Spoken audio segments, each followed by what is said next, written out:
And the chapter where we are now is called Giving Up the Struggle. And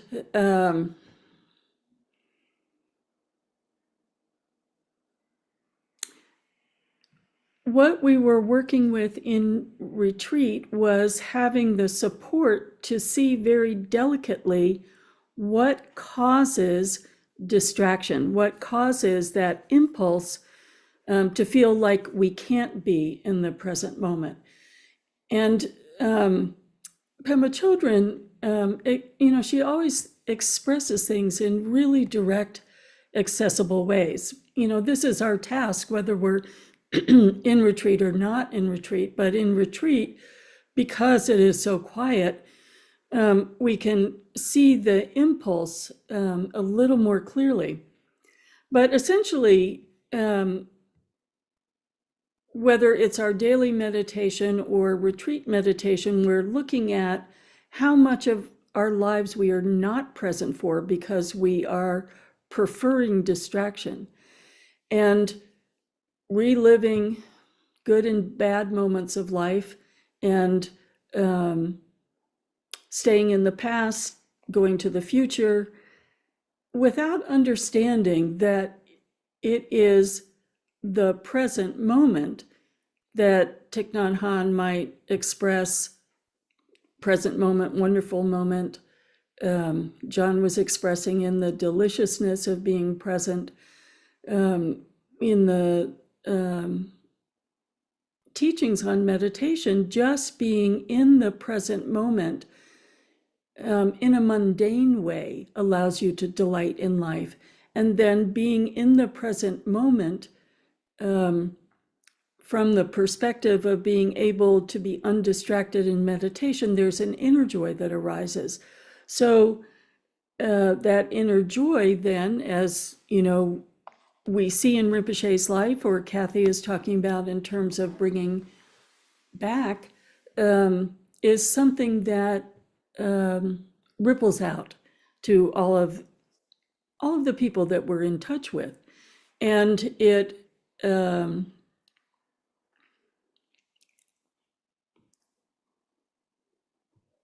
allows us to see what is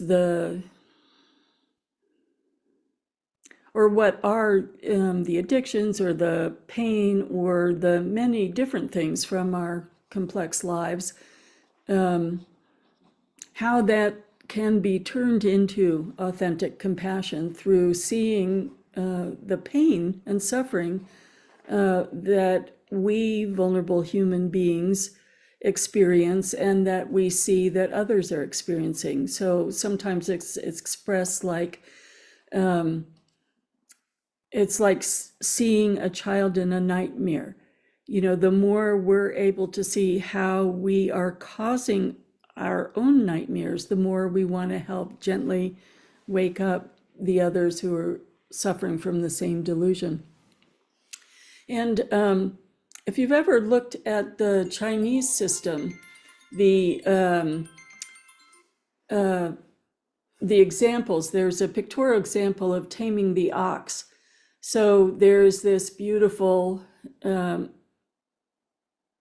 illustration of the different stages of meditation, from complete confusion to enlightenment. But the last picture is the meditator coming back to the village, coming back to not in the retreat situation or in the cave, coming back from the cave, and he's lying on the ox and laughing. So the lying on the ox means he's completely tamed, like the example of the wild elephant, this hard to tame mind that that can go in so many different directions, and it's hard to bring back because of the weight of the habits that we have, let's say. But then he is so at ease with life, and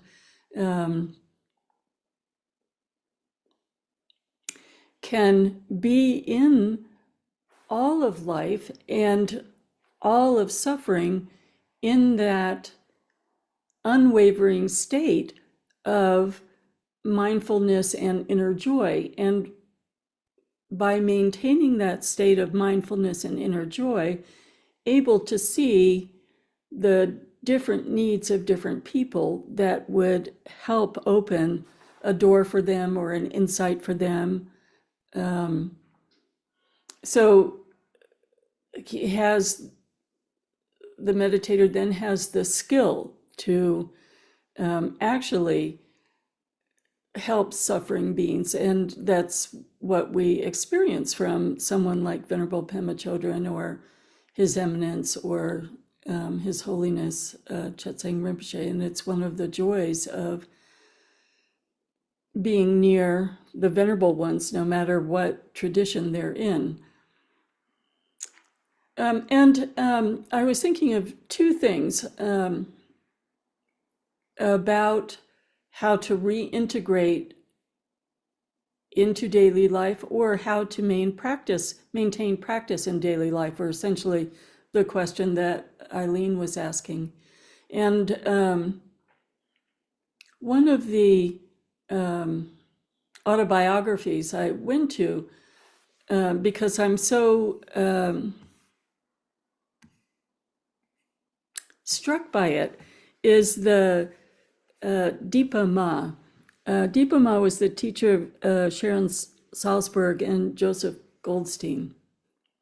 And similar journey, painful, suffering, many, many difficulties, and made extensive progress in retreat, and then came back intentionally to a householder's life. She had children and grandchildren, and essentially the life circumstances didn't permit continuous retreat, but it wasn't a problem that there wasn't continuous retreat. She created a life of retreat in the midst of daily life. And I guess she was originally from Burma. They call her the patron saint of lay people in her area of the world. So she was in an apartment in Calcutta. So I can't barely even imagine Calcutta. Calcutta is the train station where essentially 1 million people are there every day. Crowds and chaos and noise. And she was above a metalworking shop. And having been a sculptor, I can't begin to tell you the noise that comes from a metalworking shop. Think of the noise of grinding steel. But her practice was not just the gaps. Her practice was everything. Everything was a focus for mindfulness, or a focus on her breath, or a focus on undistractedness, or how to be in the midst of all of it with this undistracted mindfulness and joy. And so she and her sister created, after her husband had died, she and her sister created a simple life so they could maintain that mindfulness. And, all kinds of people came to her saying they couldn't meditate. And she would say, well, do you have 5 minutes right now? And so she would introduce people to meditation. She would introduce people, women as they were nursing their children, to find that every activity can be a moment of mindfulness. This is another gift from Thich Nhat Hanh, washing the dishes. It's a moment of mindfulness. As much as sitting on the cushion can be a moment of mindfulness, as much as, you have a moment of quiet, that can also be a moment of mindfulness. And her teachings were so powerful that they influenced the mindfulness practice that we know today as insight meditation from Cornfield, Goldstein, and Salzburg. And evidently she taught from her bedroom, which didn't have a door on it. So people would come in and she would give simple instructions, and then there might be a moment of people not coming in where she had moments of quiet. And when we become accomplished, it doesn't make any difference. It's all life arising as the circumstance and teacher. And I think what Pema Chodron accomplishes in this particular chapter, Giving Up the Struggle, is how much of the time we're struggling against what's happening. And that discontent, this, I don't want life to be like this, is the huge pull of samsara distraction. And I wanted to read a passage to you because it, her writing is just so lovely. But I thought it was such a beautiful instruction for today, whichever circumstance we're in, coming back from retreat or in the midst of finding retreat without going away. The mind, the monkey mind, the wild mind wanders. Yet in this space of open awareness that we cultivate on the meditation cushion, whatever arises becomes our support for training and being present. In order to get to this place of non-struggling, we allow every single thing that occurs in our practice and in our life to be a support for being present. This takes an enormous shift in attitude. Rather than seeing everything as a problem or an obstacle to being happy, or even as an obstacle to meditation and being present, I could be present if I didn't have so much pain in my back, or if it weren't so noisy here. We can see it as a teacher that is showing us something we need to know. Everything is support in our awakening. We've been conditioned to kvetch, kvetch, kvetch, blame, blame, blame. One of the major ways we don't stay present is blaming. We blame ourselves, we blame other people. I often see students blaming the outer circumstances or blaming their own bodies and minds for why they can't be present. Consider that what needs your attention and consideration is your own mind. I'm just going to repeat that sentence. Consider that what needs your attention and consideration is your own mind and how you view those outer circumstances. Consider what needs your attention and consideration is your own mind and how you view those outer circumstances. You can befriend your circumstances. You can have compassion for your circumstances and for yourself. What happens when you do that?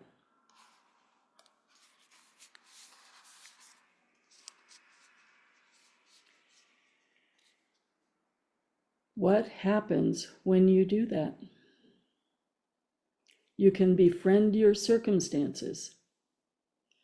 You can have compassion for your circumstances and for yourself. What happens when you do that? And then a little later, meditation is total non-struggle with what arises. Thoughts just as they are, emotions just as they are, sights just as they are, sounds just as they are, everything just as it is without anything added. So her suggestion, which is so very helpful, is to start with something simple, something you do every day. So, for example, when I wake up in the morning, I make a cup of tea. And to take some simple action and approach it with complete mindfulness, complete awareness, without distraction, and just start there. So we come back from retreat and there's a flood, friends, family, emails. Then starting with one action, doing the dishes, making a cup of tea. We're in life, it might be a quiet time, it might be a chaotic time, it might be an overwhelming time. But as Deepa Ma said to the person, can you find 5 minutes? It actually takes me 5 minutes pretty much to make the first cup of tea. So in these moments on the cushion where we have space, and in these moments off the cushion where we have space, to see that everything that arises, all of a life, is a support for meditation, for non-distraction, for being present, for being capable as we become present, to be present for the suffering beings in our lives and in the world.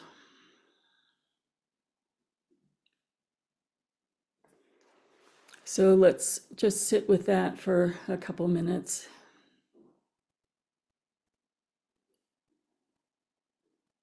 And think of what is the simple beginning that you can bring all of your meditation experience of non-distraction to. That's an awakening to the deliciousness. I love that word, John. The deliciousness of the present moment and the springboard to the inner joy of presence.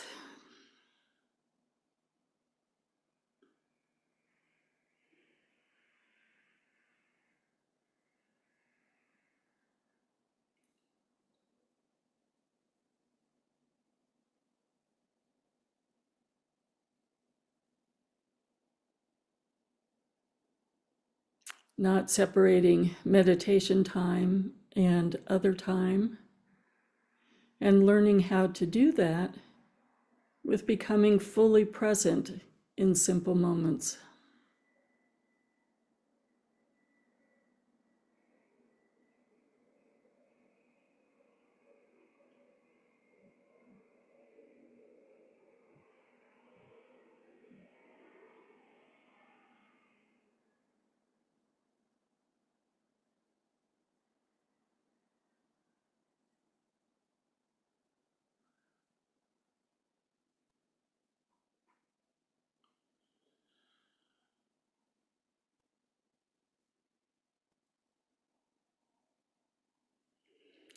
And from those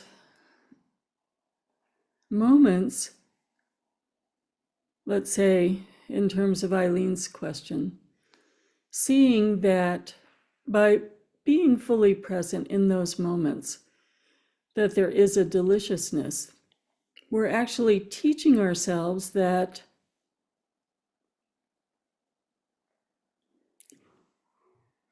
we don't need distraction.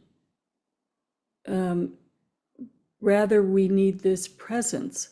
So let's say the body needs to rest and sit by the fire, as Eileen was saying, and that can be a moment of quiet presence, not spacing out distraction, and that in that moment of quiet presence, the deliciousness of that moment, living life of that moment, is the refreshment we crave that we mistakenly think we will receive if we space out or veg out.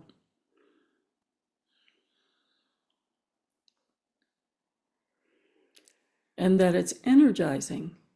And we're human beings. We have very ingrained habits, but just testing it out a little.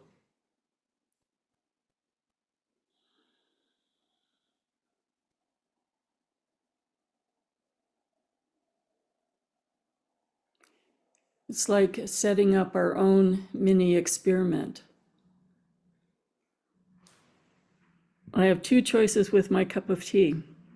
I have many choices with my cup of tea, but I could have my cup of tea and sit and read the New York Times, which is one of my ways of vegging out in the morning, or I could take my cup of tea outside into the glorious sunrise and be present without being attached to the impermanence of nature,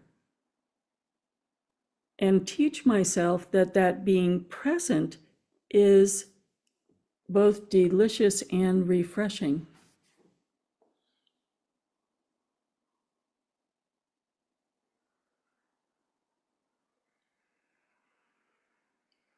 So as you go through the week, find your deliciousness experiment.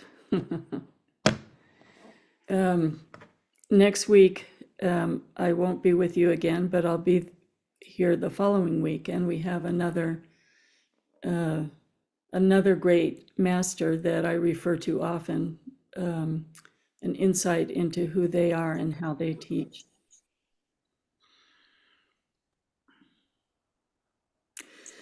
So then I'll be back for most of October, and we'll continue with the Pema Chodron and Thrangu Rinpoche book.